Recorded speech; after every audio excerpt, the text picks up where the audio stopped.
So this one I can see as an integral.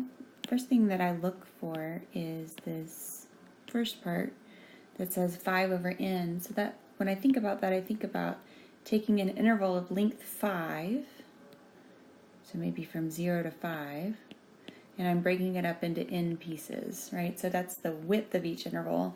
And then this I see to be the height of each interval. So I have 4 plus, and then this thing, 5j over n. So I think about this as 5 over n. This is 2 times 5 over n, and so on. So these are the values of x that we're plugging in, and we're going to plug in n of those until I get to 5, which is equal to n times 5 over n. And so I'm plugging those in. So really what I'm doing here is I'm taking a Riemann sum over this function here, which is 4 plus x, the square root of that, and I'm plugging in these things here. So it's the integral from 0 to 5 of square root of 4 plus x dx. So for the next one, I want to evaluate these integrals.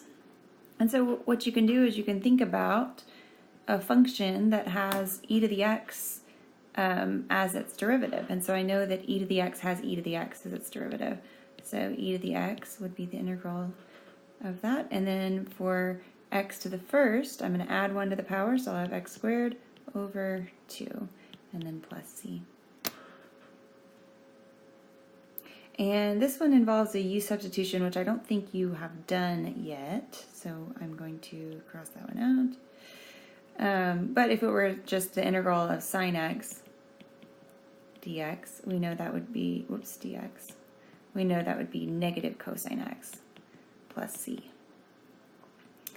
This one also involves a u substitution, so I'm going to scribble out this 2 here and just make it integral from 0 to 4 of 1 over x squared plus 1 dx.